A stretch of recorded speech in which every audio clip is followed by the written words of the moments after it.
Welcome to Nila and மாமி. நம்ம இன்னைக்கு ரெஸ்டாரண்ட் ஸ்டைலில் சிக்கன் ட்ரம்ஸ்டிக் எப்படி பண்ணுறதுன்னு பார்ப்போம்.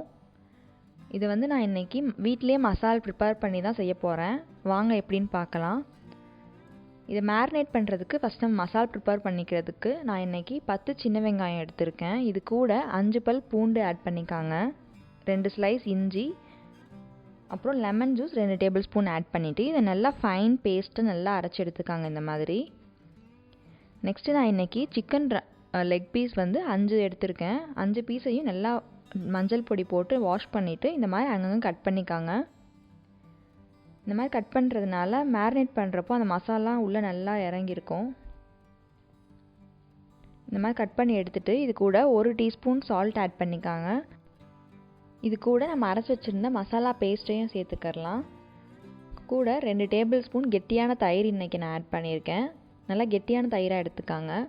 இது கூட 1/2 டீஸ்பூன் மஞ்சள் தூள், 1 டேபிள் ஸ்பூன் மிளகாய் தூள், 1/2 டீஸ்பூன் கரம் மசாலா, அப்புறம் மல்லித்தூள் 1 டீஸ்பூன் சேர்த்துக்கிறேன். இப்போ இது எல்லாத்தையுமே நல்லா மிக்ஸ் பண்ணிடுங்க.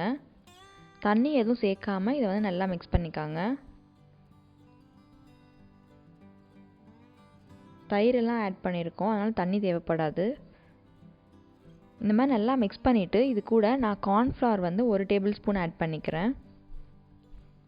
இப்போ இந்த கார்ன்ஃப்ளவர் வந்து எல்லா இது கூடயும் கோட் ஆகிற மாதிரி நல்லா இதை வந்து மிக்ஸ் பண்ணிக்காங்க. இந்த மாதிரி நல்லா மிக்ஸ் பண்ணிவிட்டு இது ஒரு அரை மணி நேரம், மினிமம் அரை மணி நேரம் இதை வந்து ஊற வச்சுக்காங்க. இல்லைன்னா நீங்கள் முன்னாடி நாள் நைட்டே ப்ரிப்பேர் பண்ணி வச்சிடலாம். நான் இந்த மாதிரி முன்னாடி நாள் நைட்டே வந்து மேரினேட் பண்ணி வச்சுட்டேன். இப்போ இது வந்து ஃப்ரை பண்ணுறதுக்கு ரெடி ஆயிடுச்சு. நம்ம இப்போ ஃப்ரை பண்ணிடலாம். அதுக்கு நான் இன்றைக்கி ஒரு பேனில் 2 டேபிள் ஸ்பூன் எண்ணெய் ஆட் பண்ணிக்கிட்டேன்.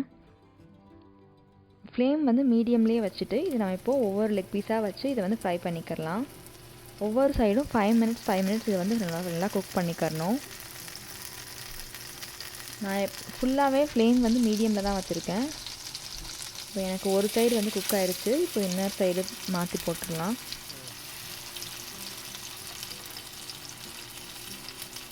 நல்லா ஒரு சைடு கோல்டனாக மாறி இருக்குது. பாருங்கள், சிக்கன் வந்து நல்லா ஃப்ரை ஆயிடுச்சு. இப்போது இந்த ஸ்டேஜில் நான் வந்து 1 நிமிஷம் மட்டும் லோ ஃப்ளேமில் வச்சு எடுத்துக்க போகிறேன், நல்லா கிறிஸ்பியாக கிடைக்கிறதுக்காக. இப்போது சிக்கன் வந்து நல்லா கோல்டன் கிறிஸ்பியாக ஃப்ரை ஆயிடுச்சு. நான் மாற்றி எடுத்துடுறேன்.